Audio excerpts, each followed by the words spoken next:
कोई सज्जन हैं द्वारकेश दुबे जी, ये जिज्ञासा कर रहे हैं कि आपने कहा था अपने प्रवचन में कि गौशाला की में गौ सेवा के लिए प्राप्त राशि वो गौ सेवा में ही व्यय होनी चाहिए। तो गाय के लिए फल फूल सब्जी कुछ आ जाती है और कुछ पैसे तो क्या गौ सेवकों को भी दिया जा सकता है उसमें से? तो सर्वोत्तम पक्ष तो यह है कि गौ सेवकों की अलग से सेवा करनी चाहिए।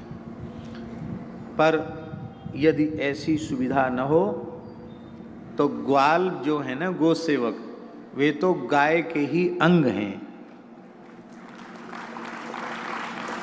इसलिए गौशालाएं यदि गौ सेवा के लिए प्राप्त राशि में ग्वालों की वेतन देते हैं या उनका कुछ वस्त्र आदि दे देते हैं तो उनको कोई दोष नहीं लगेगा। लेकिन हम आप यदि गौशाला में जाकर कुछ खाते पीते हैं और वह गो दान की राशि से यदि वह वस्तु आई गई है तो हमको जरूर दोष लगेगा। इसलिए अतिथि सत्कार की व्यवस्था गौशाला के द्रव्य से नहीं होनी चाहिए। ग्वालों की सेवा तो गो द्रव्य से संभव है। पर बड़ी दुख की बात है, सरकार ने बड़ी उदारता पूर्वक, उत्तर प्रदेश सरकार ने, मध्य प्रदेश सरकार ने गौसदन खोले हैं और उन गौसदनों में राशि भी मिलती ही है, पर गायें अत्यंत क्षीण दुर्बल और ऐसी भी अनियमितताएं कई जगह हैं कि अधिकारी वर्ग के लोग, गौशाला बना करके चलाने वाले लोग ही कई बार गाय का जो द्रव्य है उसका दुरुपयोग कर लेते हैं। कम संख्या में गाय ज़्यादा संख्या में बता करके, मिली भगत करके। अभी हम जगह का नाम नहीं, उड़ीसा की बात बता रहे हैं, जगह का नाम नहीं बताएंगे। सरकारी अनुदान गौशाला को मिलना था, अधिकारी ने कहा इतना रिश्वत दो तब हम अनुदान स्वीकृत करेंगे। मनुष्य को परलोक का बिल्कुल भय नहीं रह गया। इसलिए मेरी बारंबार प्रार्थना है कि जहां सरकारी गौशालाएं हैं अथवा ग्राम पंचायत स्तर पर, नगर पंचायत स्तर पर गौशालाएं हैं, उनमें लगे हुए जो अधिकारी कर्मचारी वर्ग के लोग हैं वे बहुत सावधानी पूर्वक गौ सेवा करें। एक फूटी कौड़ी भी उनकी जेब में न चली जाए और उनके घर में न पहुंच जाए, नहीं तो इसका परिणाम उन्हें भोगना पड़ेगा, उनकी आने वाली पीढ़ियों को भोगना पड़ेगा। अब मैं क्या कहूँ, अक्षय नवमी है, ऐसी बात याद करने में मन को पीड़ा होती है। इसी मध्य प्रदेश की बात है, कई साल पुरानी बात है। एक जगह जाम में हम फंस गए गाड़ी में और सामने ट्रक में तस्कर लोग गायों को लाद करके ले जा रहे थे। बहुत प्रयत्न करने पर गाड़ी आगे हिल भी ना सकी और सामने दिख रहा था कि वहाँ वो है, चुंगी है, चौकी है, बैरियर है वहाँ। बैरियर पर पुलिस ने रोका उसको, तो मन में बड़ा संतोष हुआ कि पुलिस ने रोका है तो जरूर कार्रवाई होगी, क्योंकि तस्कर लोग जैसे उसको ठूंस करके ले जाते हैं और जो स्थिति होती है उससे पता चल जाता है कि ये गोपालक नहीं है, ये गो तस्कर हैं। मैं सुनी हुई बात नहीं बता रहा हूँ, आंखों देखी हुई बात बता रहा हूँ। ट्रक वाले ने एक गड्डी पुलिस वाले को पकड़ाई और तुरंत उन्हें जाम रह गया, पुलिस ने ही उस गाड़ी को निकलवा दिया। हमारी तो बहुत पीछे गाड़ी पहुँच पाई वहाँ तक।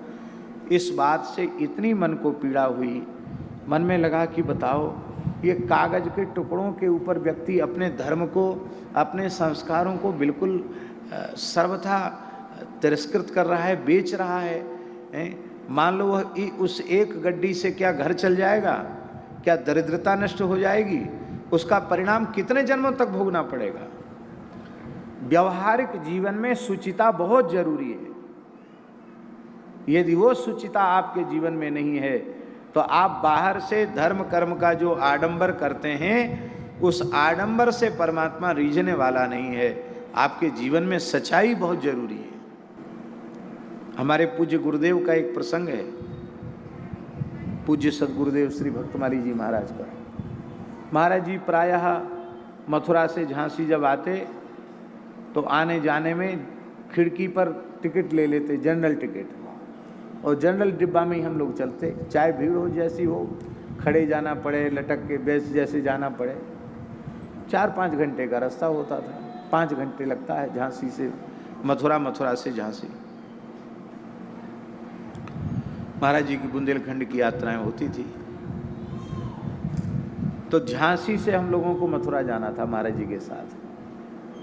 और पता नहीं क्या कारण था, उस दिन इतनी भीड़ थी रेलवे स्टेशन पर, जंक्शन पर, झांसी जंक्शन पर, कि जिस ट्रेन में हम टिकट लिया गया था उसमें जनरल डिब्बा में तो घुसना ही मुश्किल था, बाहर तक लोग लटक रहे थे, हम लोग उस स्थिति में तो घुस नहीं सकते थे। तो महाराज जी बोले कोई बात नहीं, टिकट बेकार गया तो जाने दो, गाड़ी जाने दो, आगे देखेंगे, दूसरी टिकट लेंगे। पर एक टीटी महानुभाव थे, वो महाराज जी को पहचानते थे, उनमें श्रद्धा रखते थे। उन्होंने साष्टांग प्रणाम किया, बोले नहीं महाराज जी, गाड़ी है बस 2-3 मिनट में छूट जाएगी, आप ये सुविधाजनक गाड़ी, आप इसी से यात्रा करें। महाराज बोले हमारे पास विशेष टिकट नहीं है। बोले नहीं, हम टीटी हम चढ़ा देते हैं। तो रिजर्वेशन वाले डिब्बे में हम 4-5 लोग थे, महाराज जी के साथ चढ़ा दिया। और टीटी कह भी गया कि ये जगह है, यहाँ महाराज जी आप बैठिए, वो तो कह के चला गया। और महाराज जी टाट में बंधा हुआ उनका आसन शौचालय के पास वहीं बैठ गए, वृद्ध शरीर था, वहीं बैठ गए। हमने कहा महाराज जी टीटी साहब कह के गए हैं, आप चलें, सीट पर बैठ जाएं। तो महाराज जी बोले आप लोगों की इच्छा हो जहाँ बैठने की वहाँ आप बैठें, हम तो यहीं बैठेंगे। क्यों? बोले देखो, कोमल सीट पर बैठने का पैसा हमने नहीं दिया है,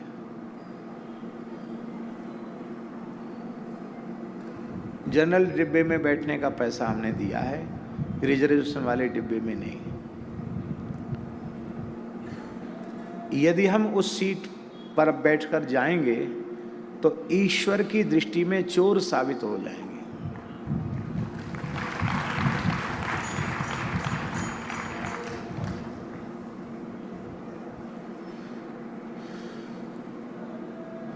दूसरा कोई व्यक्ति भी खिसक कर जगह देता है तो उस बेचारे ने पूरे पैसे दिए और आप उसको संकोच में डाल रहे हो, ये ठीक नहीं।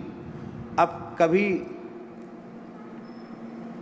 दूसरा स्टेशन कभी इधर आता तो कभी इस गेट की तरफ आता, तो महाराज जी वहाँ से उठाकर कभी इधर रख लेते, कभी इधर से उधर हो जाते। हम लोग भी खड़े खड़े आए, महाराज जी को छोड़ के फिर भीतर सीट पर कौन बैठ सकता था। ये एक छोटी सी बात है स्वामी जी, लेकिन ये विचार की बात है कि कितनी सावधानी महापुरुषों के जीवन में होती है, और ऐसी ईमानदारी, ऐसी खरी सच्चाई जीवन में तभी आती है जब हम यह अनुभव करते हैं कि हम जो कुछ कर रहे हैं उसे परमात्मा देख रहा है। भगवान से कुछ भी छिपा हुआ नहीं है। इसलिए मेरी विशेष प्रार्थना है, भगवत सेवा से बचा हुआ धन, ब्राह्मणों की सेवा से बचा हुआ धन, यज्ञादि कर्म से बचा हुआ धन, किसी भी अच्छे दान पुण्य के कार्य से बचा हुआ धन गो सेवा में लग सकता है। पर गो सेवा का धन ठाकुर सेवा, ब्राह्मण सेवा, संत सेवा में भी नहीं लगना चाहिए। गौ सेवा का धन केवल गो सेवा में लगना चाहिए। हाँ, गोपालकों के लिए ठीक है कि आप गौशाला में उनके तनख्वाह की व्यवस्था करते हैं, तो वो बहुत अनुचित नहीं है, ऐसा समझना चाहिए। माई मेरे श्याम